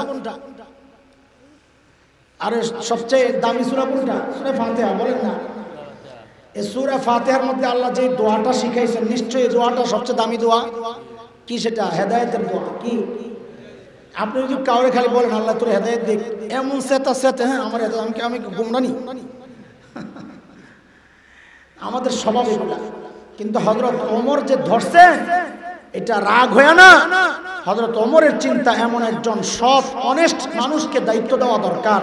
নেতা যদি অনেস্ট হয়, সৎ হয়, জনগণ শান্তিতে ঘুমায়। হযরত ওমর জোর করে ধরে সিরিয়ার এক শহর হিমসের গভর্নর বানায় পাঠায়। আমিরের নির্দেশ মানা জরুরি। হযরত সাঈদ চলে গেছে। সামনের কথাগুলো বোঝার জন্য দুইটা কথা শুনে। যে এলাকার মানুষ যত ধনী হয়, ওই এলাকার জনপ্রতিনিধি যারা হন, মেম্বার, চেয়ারম্যান, এমপি, তারাও ধনী হন। এলাকার একটা বাতাস, উনিও তো কোনো ধনী ঘর থেকেই নিশ্চয়ই আসছেন।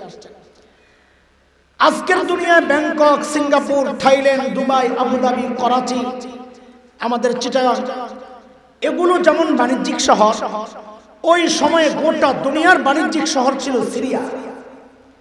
সেই সিরিয়ার এক শহর হিমস। একটু বুঝে শুনে বলেন তো, ওই হিমসের গভর্নর ধনী হওয়ার কথা না গরিব হওয়ার কথা? কেমন ধনী? ছোট মোটো না অনেক বড়? হ্যাঁ, আল্লাহ নবীর সাহাবীদের অবস্থা দেখে। মানুষগুলো ছিল কি, হইল কি, বুঝাইতেছি দোস্ত, মনে আছে তো? কি বুঝাইতেছি? ছিল কি? হযরত ওমরের সাথে দেখা করার জন্য হিমস থেকে এক দল আসছে। হযরত ওমর তাদের সাথে কথাবার্তা বলার পর বললেন, কি তোমরা হিমসের গরিবদের একটা লিস্ট দাও, আমি বাইতুল মাল থেকে ওদের জন্য কিছু বরাদ্দ দিয়ে দিই, রাষ্ট্রীয় কোষাগার থেকে। হিমসের লোকেরা লিস্ট করছে একটা বড়। দায়িত্বশীল যারা দায়িত্ব পায়, এদের এই জাতীয় কোনো দায়িত্ব পাইলে লিস্ট বড়ই হয়। আমাদের মোতামিম সাহেব হুজুর বলে, আপনার মাদ্রাসার গরিব একটা লিস্ট দেন, তো লিস্ট এত বড় লম্বা। হিমসের লোকেরা লিস্ট একটা করছে লম্বা, কইরা হযরত ওমরের কাছে পেশ করছেন ফুকারা ও হিমস, হিমসের গরিবদের লিস্ট। আল্লাহু আকবার, মানুষগুলো ছিল কি হইল কি খেয়াল করে।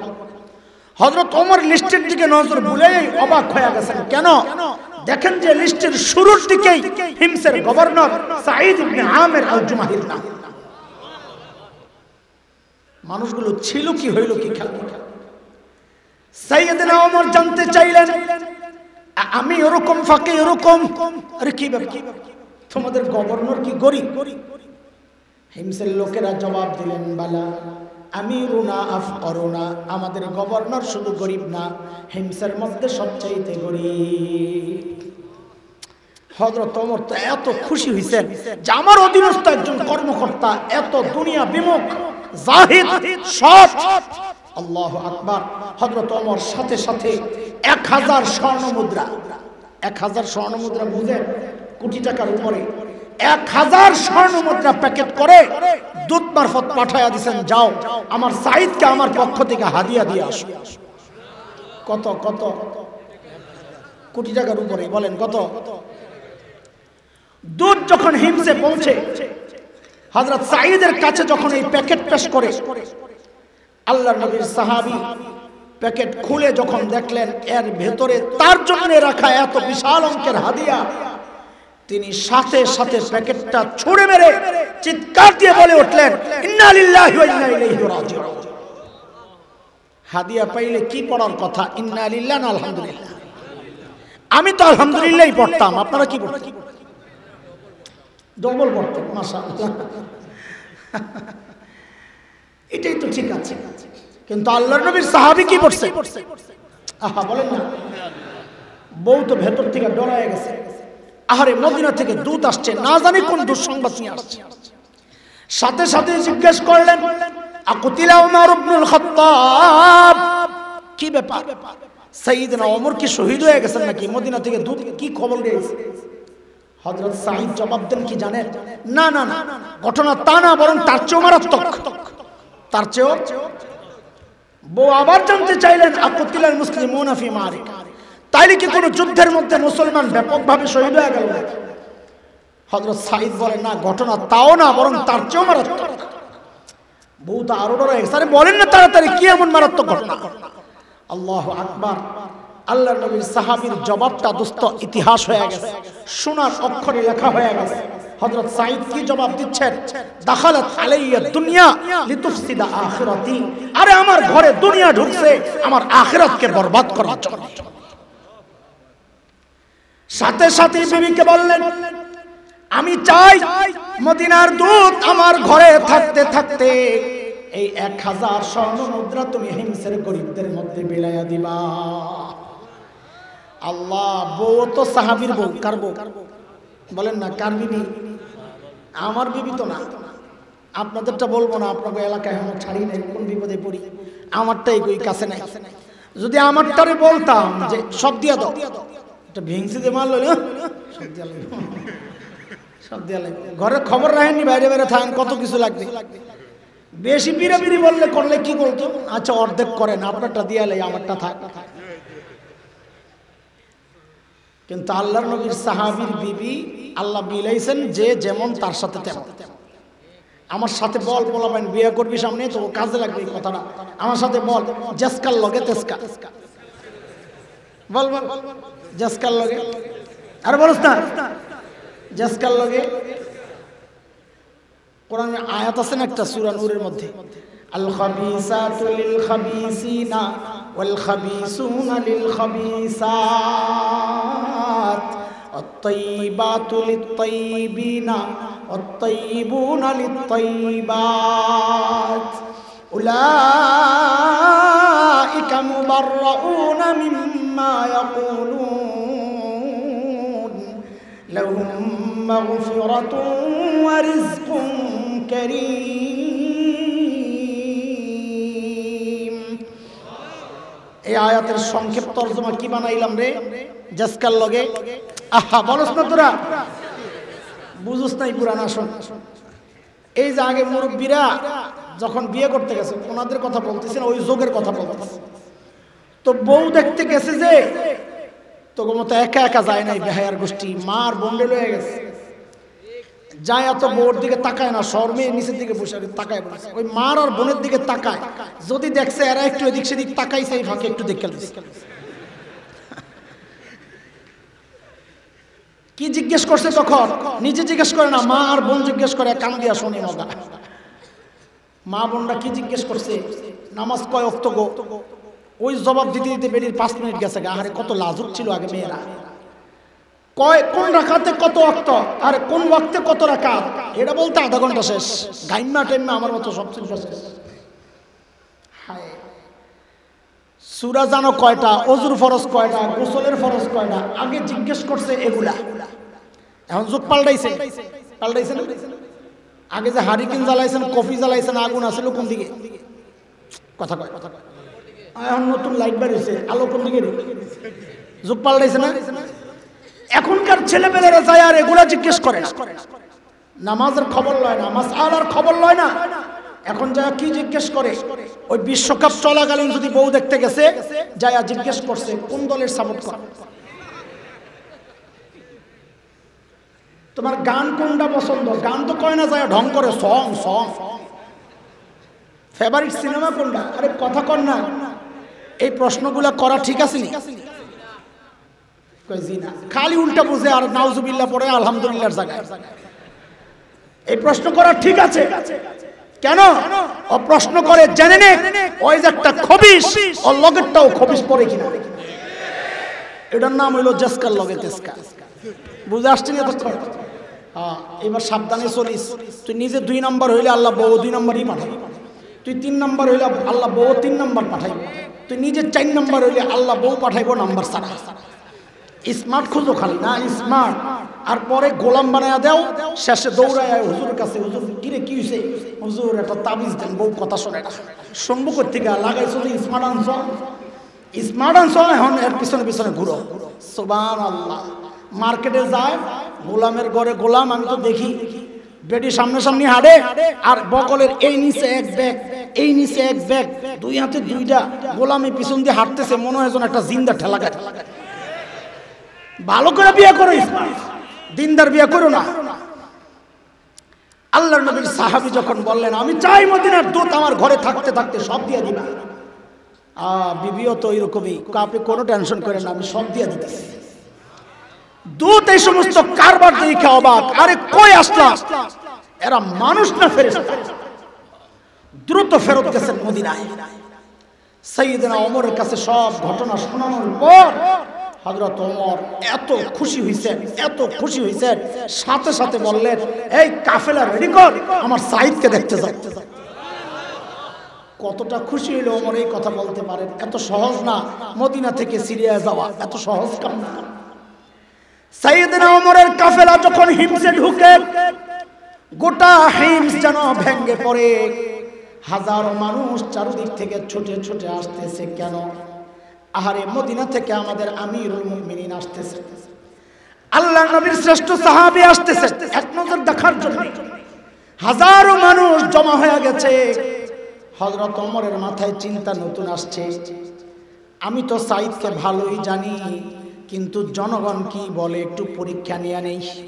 মানুষ যেহেতু আসছে, পরীক্ষাটা লয়ে ডাক দিয়ে জিজ্ঞেস করলেন, এই হিমসের মানুষ, তোমাদের গভর্নরের বিরুদ্ধে কারো কোনো অভিযোগ আসেনি? বাপ রে বাপ, বর্তমান দুনিয়ায় কোথাও যায় যদি এই প্রশ্ন করা হয়, আপনার নেতার বিরুদ্ধে কারো কোনো অভিযোগ আছে, মানুষ মাথা নিচের দিকে দিয়া বলবে অভিযোগ আছে, কিন্তু দাঁড়াবো না, দাঁড়াইলে আবার সকালে শুয়ে পড়া লাগবে। হ্যাঁ, আহা, ইসলামী শাসন ব্যবস্থাতে কেবল এটা সম্ভব, আর কোথাও সম্ভব না। যেই না হযরত ওমর বললেন কারো কোনো অভিযোগ আছে, পটপট দাঁড়ায় গেছে 4 জন। ওমর তো পুরো কলিজা মোচড় দিয়েছে, কি কারে দেখতে এলাম, এর বিরুদ্ধে দিয়ে অভিযোগের শেষ নেই। বলেন আপনার কি অভিযোগ? যুবক খেয়াল করেন আপনারা, আপনার কি অভিযোগ বলেন? তো প্রথম জন বলতেছেন আমিরুল মুমিনিন, আমাদের গভর্নর না মাসে একদিন অফিসে আসে না। কয়দিন? অভিযোগ কি মারাত্মক দেখছেন নি? মাসে কয়দিন? আর আমাদের যারা চাকরি করেন এরা তো সপ্তাহে 2 দিন ছুটি পায়। আর কত বন্ধ, এই বন্ধ, ওই বন্ধ, ওই বন্ধ, করোড়ে জনতার অভিযোগ মাসে কয়দিন আসে না? হযরত ওমর তো ধরছেন, সাইদ জবাব দাও, কেন তুমি মাসে একদিন অফিসে আসো? আসামির কাঠগড়ায় ওই যে ধনী এলাকার গভর্নর, বলে কোন এলাকা? ধনী এলাকার গভর্নর আসামির কাঠগড়ায় দাঁড়ায় জবাব দিচ্ছেন, আমিরুল মুমিনিন, এই যে আমার গায়ে 2 টুকরা কাপড় দেখতেছেন, একটা লুঙ্গির মতো করে পরা আর একটা চাদরের মতো করে জড়ানো, আমিরুল মুমিনিন আমার না এই 2 টুকরা কাপড় ছাড়া আর কোনো কাপড় নাই। 1 মাস পড়তে পড়তে দুর্গন্ধ হয়ে যায়, তাই মাসে একবার মানুষের কষ্ট হয়, আমারও কষ্ট হয়, তাই মাসে একবার উপরেরটা ধুয়ে দেই, শুকায়া গেলে ওইটারে নিচে পরি, নিচেরটা ধুয়ে দেই, শুকায়া গেলে ওইটারে গায়ে জড়াই। আমিরুল মুমিনিন এমন করতে করতে আমার বেলা অনেক দূর যায়, আসি একটু দেরি হয়, উনি হয়তো সকালে আইসা আমারে না পাইয়া ভাবছে আমি আসি নাই। আচ্ছা, এই নিয়ে অভিযোগ বলেন। 2 নাম্বার, আপনার কি অভিযোগ বলেন? দ্বিতীয় জন দাঁড়ায় কয়, আরো মারাত্মক অভিযোগ, আমিরুল মুমিনিন আমাদের গভর্নরের দিনে তো পায়, রাতে আর পায়, ওনারা রাতেও সময় দেওয়া লাগবে, বুঝেন অবস্থা। হযরত ওমর তো রাগ হয়ে গেছেন, সাইদ জবাব দাও, কেন তোমাকে রাতে পাওয়া যায়? আসামির কাঠগড়ায় আল্লাহর নবীর সাহাবী, আরে মানুষগুলো ছিল কি, হইল কি দেখেন। আমিরুল মুমিনিন এই কথা তো আমার বলার ছিল না, এটা তো একান্ত আমার ব্যাপার ছিল, প্রকাশ করতে চাই নাই, এখন তো না করেও পারছি না।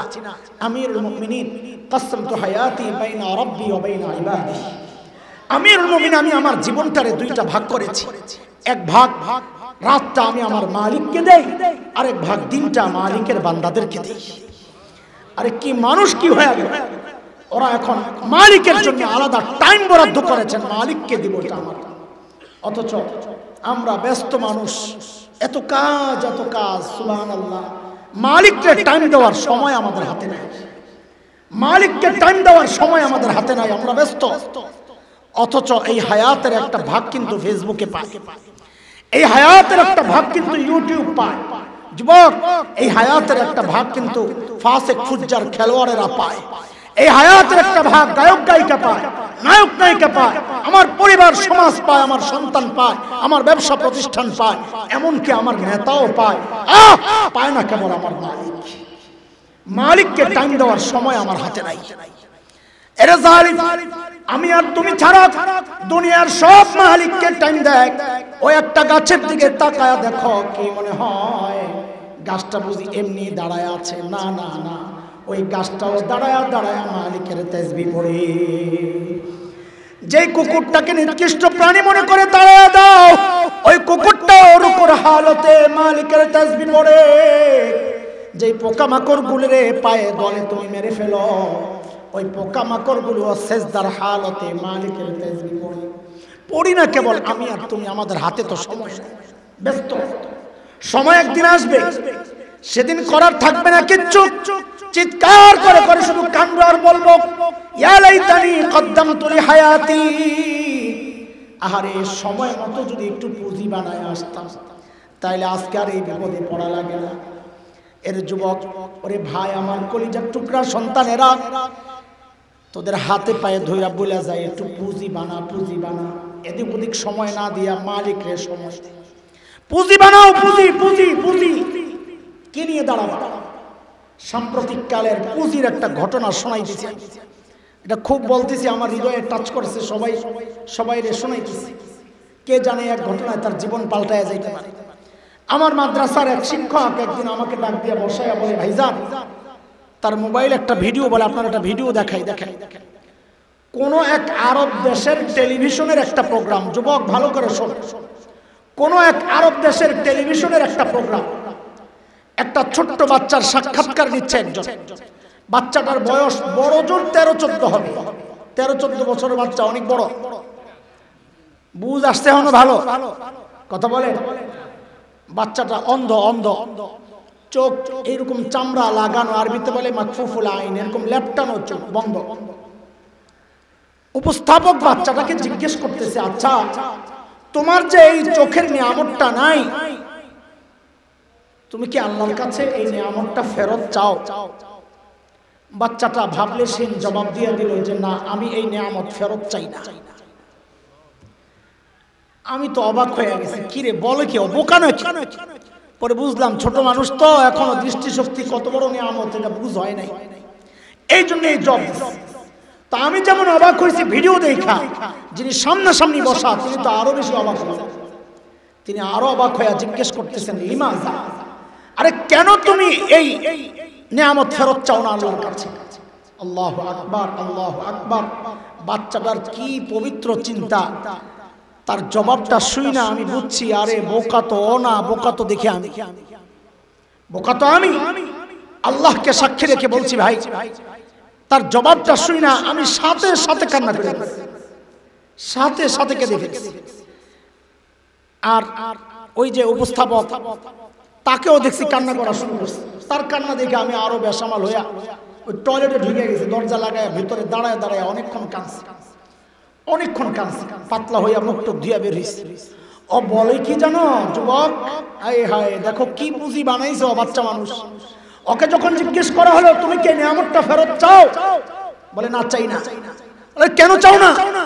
ও বলে কি, হাসরের মাঠে যখন বিচার শুরু হয়ে যাবে, যখন আমার সিরিয়াল আসবে, ডাক পড়বে আমার, তখন যেন, কি পুঁজি বানাইছে দেখো, তখন যেন আমি আমার মালিকের সামনে নত জানু হয়ে বসে বলতে পারি, ও আমার মালিক, ও আমার মালিক, দুনিয়ায় তো তুমি আমার এই নিয়ামতটা দাও নাই, ওগো মালিক, এই উসিলায় কি আজকে আমার আযাবটা একটু কমায়া দেওয়া যায়? আমি কাঁদতেছিলাম উল্টা চিন্তা করে, ঠিক উল্টা প্রশ্ন যদি আমার মালিক আমারে জিজ্ঞেস করেন আমি কি জবাব দেব? আমার যখন সিরিয়াল আসবে, আমি যখন আমার মালিকের সামনে বসবো, তখন আমার মালিক যদি আমাকে জিজ্ঞেস করেন, রে হাসান জামিল, তোরে তো এই চোখের নিয়ামতটা দিছিলাম, তুই তো ভোগও করছস, এখন তোর আযাবটা একটু বাড়ায়া দেই, আমি কি জবাব দেব? আরে তোরে তো জবানের নিয়ামত দিছিলাম, হাত পায়ের নিয়ামত দিছিলাম, তুই ভোগও করছস, এখন আযাবটা একটু বাড়ায়া দেই, তো আমি কি জবাব দেব? যুবক তুমি কি জবাব দিবা? ও ভাই, ও বাবা, আপনি কি জবাব দিবেন? কি পুঁজি বানাইছেন মালিকের সামনে পেশ করার জন্য? বলে আমার নাই পুঁজি, এই জন্যই তো কান্দি। আপনার কি পুঁজি আছে বলেন? পুঁজি আছে, আছে গুনার পুঁজি, গুনাহ, গুনাহ, গুনাহ, গুনার পুঁজি আছে, গুনাহ। চুল পাইকা সাদা হয়ে গেছে, এখনো গুনাহ ছাড়তে পারি না। দাড়ি পাইকা সাদা হয়ে গেছে, এখনো গুনাহ ছাড়তে পারি না। কবে ছাড়বেন জিজ্ঞেস করি। মালিক যেন আমাকে আপনাকে ডেকে ডেকে বলছেন সূরা হাদীদের মধ্যে, আলাম ইয়ানিল্লাযীনা আমানু আন তাখশা কুলুবুহুম লিযিকরিল্লাহ। ওরে ইমানদার, আল্লাহর ভয়ে তোর অন্তরটা কেঁপে ওঠার সময় কি হয় নাই? যুবক তুই ভাবিস না আল্লাহ তোর চুল পাকা পর্যন্ত সময় দিবে, দাড়ি পাকা পর্যন্ত সময় দিবে, না রে বাপ, না না না না। কে জানে কার মৃত্যু কখন চলে আসে। কত বাবাকে দেখলাম কিশোর যুবক সন্তানের লাশ কাঁধে নিয়ে যাইতেছে। আরে কে জানে এই মজলিসেও এমন কেউ থাকতে পারে যার মৃত্যু পরোয়ানা তো তার দরজায়, যার কাফনের কাপড় তো দোকানে, ও বসে আছে গাফেল এখানে। আরে কে জানে আগামীকাল তো এমন খবরও আসতে পারে, বয়ান করে গেল মাওলানা হাসান জামিল তো দুনিয়ায় নাই, এই খবরও তো আসতে পারে। গাফেল জীবন চলতেছে কেন? কোনো চিন্তা নাই, কোনো চিন্তা নাই।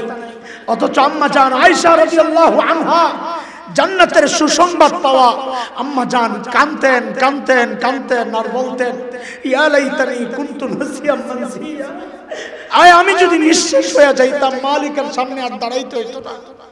বাবা আবু বকরের অবস্থা তো আরো কাহিল, দূরে নির্জনে চলে যেতেন, একা একা যায় চিৎকার করে করে কাঁদতেন আর নিজেকে ধিক্কার দিয়া দিয়া বলতেন, ইয়াবনা আবি কুহাফা, এরে আবু কুহাফার বেটা তুই মানুষ কেন হইলি?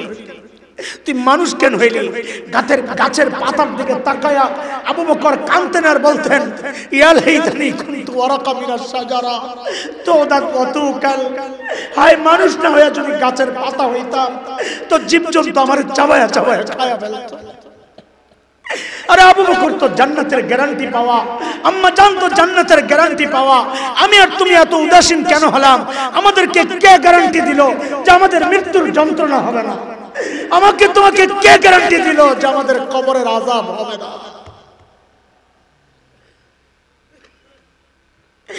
কার থেকে কোন গ্যারান্টি পায়া এত উদাসীন জীবন চলতেছে বলে? আরে যুবক, কার নাফরমানি করতেছো একটু চিন্তা করেছো কোনদিন? বাবা, চিন্তা করেছেন কার নাফরমানি করছেন? ওই মালিকের যিনি আমাকে আপনাকে এত ভালোবাসেন। সুবহানাল্লাহ, কত ভালোবাসেন কোনদিন চিন্তা করেন? আমি আপনি দরজা লাগায় যখন গুনাহ করি না, আমার মালিক কত ভালোবাসেন। ভিতরে গুনাহ চলতেছে আর আমার মালিক ওই দরজার নিচে দিয়া বাতাস আর অক্সিজেন পাঠায়া দেন যেন আমি মইরা না যাই।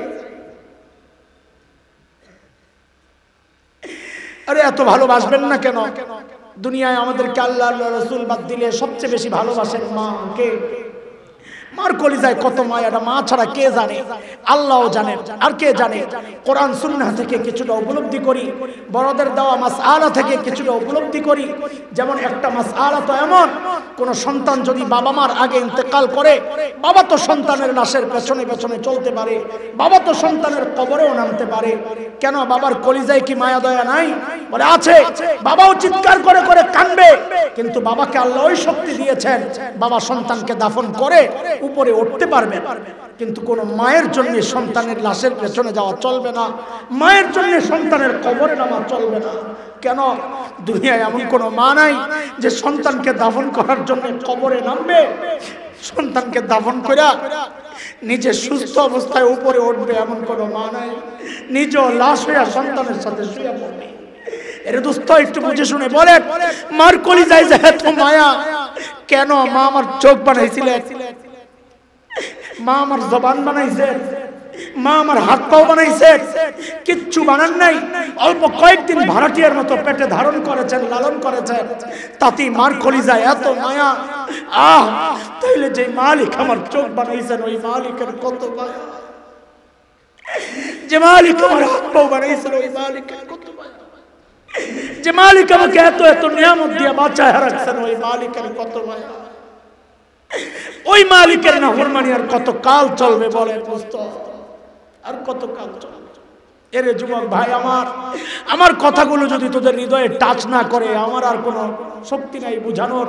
শেষ বলি যে তুই তোরা আমার সামনে আয়, আমার কাছে আইসা তোদের পাওগুলো আমার সামনে মেলা দে, আমি তোদের পাওগুলা জড়াইয়া ধইরা সারা রাত বসে থাকি। তাও গুনাহ ছেড়ে দে বাবা, গুনাহ ছেড়ে দে। এই চোখ আল্লাহ গুনাহ করার জন্য দেন নাই, এই জবান আল্লাহ গুনাহ করার জন্য দেন নাই, এই কান আল্লাহ গুনাহ করার জন্য দেন নাই, মালিকের গোলামির জন্য দিয়েছে। আল্লাহু আকবার। মুহতারাম হাজরিন, হযরত সাঈদ ইবনে আমির আল-জুমাহির ঘটনা অনেক লম্বা, আমি সেই লম্বা ঘটনার পেছনে আর ছুটছি না। আমার যেটা বোঝানো দরকার ছিল, আরে মানুষগুলো ছিল কি হইল, এবার একটু বুঝে শুনে বলেন তো। এই যে পরিবর্তনটা ছিল, সবচাইতে খারাপ মানুষ হয়ে গেল সবচাইতে ভালো মানুষ, একটু বুঝে শুনে বলেন এই পরিবর্তনটা কিসের ছোঁয়া? সবাই বলেন, সবাই বলেন কিসের ছোঁয়া? বলেন আবার সবাই বলেন কিসের ছোঁয়া? কোরআনের ছোঁয়া। আচ্ছা, যে কোরআনের ছোঁয়ায় বর্বর আরব সাহাবী হয়ে গেল, যে কোরআনের ছোঁয়ায় সবচেয়ে খারাপ মানুষ সর্বশ্রেষ্ঠ মানুষ হয়ে গেল, ওই কোরআনকে আল্লাহ আসমানে উঠায় নিয়ে গেছে।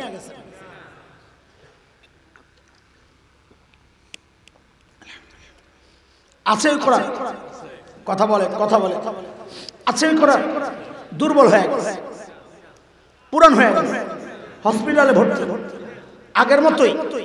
কথা বলে, আগের মতোই। এখন ওই কর্মক্ষমতা আছে? কে কে বিশ্বাস করেন কোরআন একমাত্র মাধ্যম? কোরআন একমাত্র মাধ্যম, যে মাধ্যম মানুষকে সর্বশ্রেষ্ঠ মানুষ বানায়। কে কে বিশ্বাস করেন? হাত উঠা।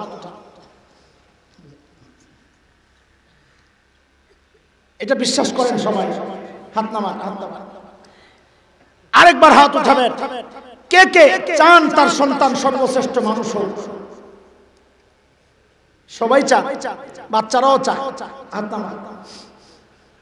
দুইটা চাওয়ার উপর আপনি হাত তুলেছেন, দুইটা স্বীকারোক্তি দিয়েছেন। রাগ করেন না, আমি আগেই বলেছি আপনাদের কাছে মাফ চাই, আমি ক্ষমা করে দিয়েন। আপনাদেরকে কষ্ট দেওয়ার জন্য কথাগুলো বলছি না, হৃদয়ে আফসোসের আগুন লাগানোর জন্য কথাগুলো বলছি। এই যে দুইটা স্বীকারোক্তি দিয়েছেন, আমি নিশ্চিত করে বলতে পারি এই দুই স্বীকারোক্তিতে বহু মানুষ এখানে পাওয়া যাবে যারা যে কোনো একটাই মিথ্যা কথা বলেছে, যে কোনো একটাই অথবা দুইটাতেই মিথ্যা কথা বলেছে। আপনি মনে মনে ভাবছেন, হুজুর আপনি কি গায়েব জানেন? আপনি কেমনি বুঝলেন যে আমরা মিথ্যা বলেছি না সত্য বলেছি? আমি বলবো, দোস্ত আমি গায়েব জানি না, তবে আমি এই সমাজ জানি, আমি এই সমাজকে চিনি, আমি এই সমাজের মানুষ। আপনি যেই জমিনে বিচরণ করেন, যেই জমিনের ফসল খান, যে আকাশের নিচে বাতাস, যে বাতাস খান, এই একটাই আমি ভোগ করি। আমি এই সমাজ চিনি। আমি নিশ্চিত করে বলতে পারি এখানে বহু আছেন যারা এই দুইটার যে কোনো একটাই মিথ্যা কথা বলেছেন। আপনি বলেছেন আপনি আপনার সন্তানকে সর্বশ্রেষ্ঠ মানুষ বানাতে চান, এটাও স্বীকার করেছেন কোরআন সর্বশ্রেষ্ঠ মানুষ বানায়। তাই আমি আপনাকে জিজ্ঞাসা করতে চাই, আপনি আপনার সন্তানকে সর্বশ্রেষ্ঠ মানুষ যদি বানাতে চান, তো সর্বশ্রেষ্ঠ মানুষ তো কোরআন বানায়। তো সন্তানকে কোরআনের প্রতিষ্ঠানে না পাঠাইয়া আপনি পাঠাইলেন কোথায়? বলেন কোথায় পাঠাইলেন? আপনি কোথায় পাঠাইলেন? আপনি তো আগে স্বীকার করেন নাই যে ইংলিশ মিডিয়াম মানুষকে সর্বশ্রেষ্ঠ মানুষ বানায়, এটা তো বলেন নাই আপনি। আপনি তো বলেছেন কোরআন সর্বশ্রেষ্ঠ মানুষ বানায়। তো সন্তানকে সর্বশ্রেষ্ঠ বানাইতে চাইলে কই পাঠাইলেন? হ্যাঁ, সর্বশ্রেষ্ঠ বানাবেন না? হ্যাঁ, আবার গর্ব করে। শেষ উদাহরণ দিয়ে শেষ করছি। আমার মসজিদে এক বড় মানুষের জানাজা আসছে, জানাজা আমি পড়াবো। ছেলে ডক্টর, আমেরিকান প্রফেসর, এক ইউনিভার্সিটির। ছেলে আসতে আসতে দেরি হবে, বাবার লাশ 2 দিন হসপিটালে। যেই জানাজা আসছে আমার মসজিদে, তো আমি জানাজা পড়াইতে যাব, এর মধ্যে ওই ছেলে, ডক্টর ছেলে হাউমাউ করে কান্না শুরু করছে। আমি সান্ত্বনার জন্য তার কাছে টানলাম। কেন কান্না করতেছে? আমি জানি এই জাতীয় মানুষ কান্না করে না। ইবাদত না করতে না করতে মানুষের হৃদয়টা পাথরের চেয়ে শক্ত হয়ে যায়, চোখে পানি আসে না। এই চোখের পানি আল্লাহর এক বড় নিয়ামত। এই নিয়ামত থেকে বঞ্চিত হয় যারা গুনাহ করে, বেশি হৃদয় শক্ত হয়ে যায়।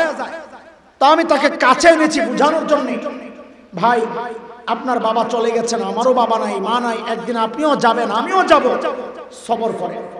ভদ্রলোক আমাকে বলে কি জানেন, হুজুর বাবা চলে গেছেন, আমি সেই জন্যই কান্না করতেছি না তো।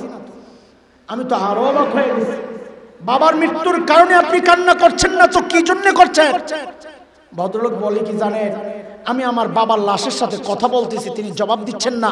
কি কথা বলতেছেন?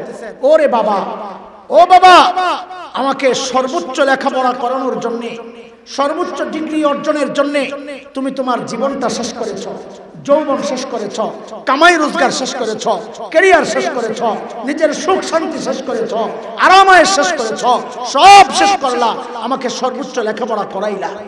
কিন্তু বাবা এখন তোমার লাশ সামনে আমি জানাজা পড়ব, ও বাবা তোমার লাশের সামনে দাঁড়ায়া জানাজায় কি পড়তে হবে ওইটা কেন শিখাইলা না?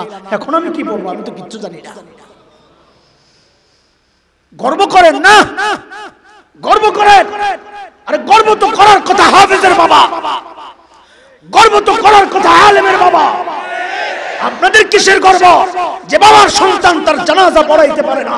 ওই বাবার গর্ব করা সাজে না, গর্ব করা সাজে না। তিনি ইলম শিখান নাই, আবার গর্ব করেন। যে সন্তানকে নিয়ে গর্ব করছেন, ওই সন্তান হাসরের মাঠে আপনাকে আসামির কাঠগড়ায় দাঁড় করায়া দিয়া কি বলবে জানেন?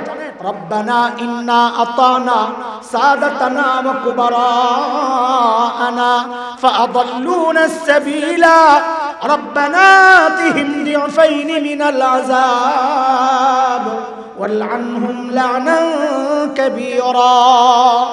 আল্লাহ আমার বাবা মা, আমার মুরব্বী আমাকে বিভ্রান্ত করেছে, দিন শেখানোর কথা শিখায় নাই, উল্টা বদ্দিনই শিখায় দিয়েছে। এই 2 অপরাধের কারণে আমি তাদের জন্য আপনার কাছে ডাবল শাস্তি চাই।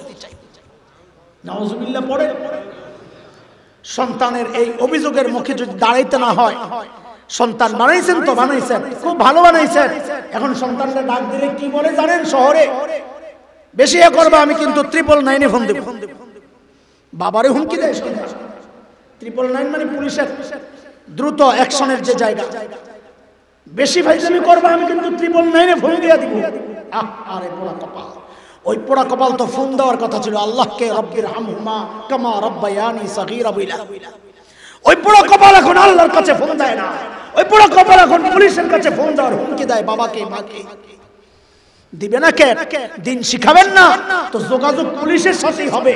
অপরাধ করবে পুলিশের সাথে যোগাযোগ হবে, দিন শিখাইলে যোগাযোগ হবে আল্লাহর সাথে। আল্লাহ তাআলা আমাদের সবাইকে কোরআনওয়ালা বানায় দেন। আমাকে শেষ করতে হবে, আসলে নিজেও খুব ক্লান্ত, যেতে হবে দূর, ক্ষুধাও লাগছে। আসল কথা হলো এটা, কথা আসতেছে না। আমি এতক্ষণ চিন্তা করতেছি কেন কথা আসতেছে না, কষ্ট লাগতেছে। আরে মনে পড়ছে খাইছি তো কালকে রাত্রে, খাইছি তো কালকে রাত্রে, আর এখন পর্যন্ত চলতেছে এই টুকটাক কিছু খায়া খায়া। ওই খাইছি বিস্কিট, খাইছি কি কমলা, চা, যাই হোক চলছে জিন্দিগি। আল্লাহ তাআলা চালাইতেছেন, বাঁচায় রাখলেই হয় কোনো রকম। 5টা অঙ্গীকার নিয়ে যাই আপনাদের কাছে। কয় অঙ্গীকার? বয়ান যেন ছিল কয় কথা? কয় কথা বলেন? ওরা ছিল কি, হইল কি, মাঝখানে ধরলাম কি, ছাড়লাম কি? আহারে এবার 5টা অঙ্গীকার বলেন। কোরআন শিখব, কোরআন পড়ব, কোরআন মানব, কোরআন ওয়ালাদেরকে ভালোবাসবো, আলেমদেরকে ভালোবাসবো। বলেন কোরআন ওয়ালাদেরকে ভালোবাসবো। 5 নাম্বার, কোরআনই প্রতিষ্ঠানের পাশে দাঁড়াবো। বলেন কোরআনই প্রতিষ্ঠান মাদ্রাসার পাশে দাঁড়াবো। মাদ্রাসার প্রতিপক্ষ হব না, আলেমের প্রতিপক্ষ হব না, শেষ হয়ে যাবে। কয় অঙ্গীকার? আজকের এই সম্মেলন সভা থেকে আমাদের 5 অঙ্গীকার নিয়ে আমরা যাব, বা যাব মানে অপেক্ষা করবো আর কি, বড়রা আসবেন। বলেন কয় অঙ্গীকার? 1 নাম্বার কোরআন শিখব, 2 কোরআন পড়ব, কোরআন মানব, কোরআন ওয়ালাদেরকে ভালোবাসবো, কোরআনই প্রতিষ্ঠানের পাশে দাঁড়াবো। আল্লাহ আমাকেও তৌফিক দেন, আপনাদের সবাইকে তৌফিক দেন। আমিন। ওয়া আখিরু দাওয়ানা আলহামদুলিল্লাহি রাব্বিল আলামিন।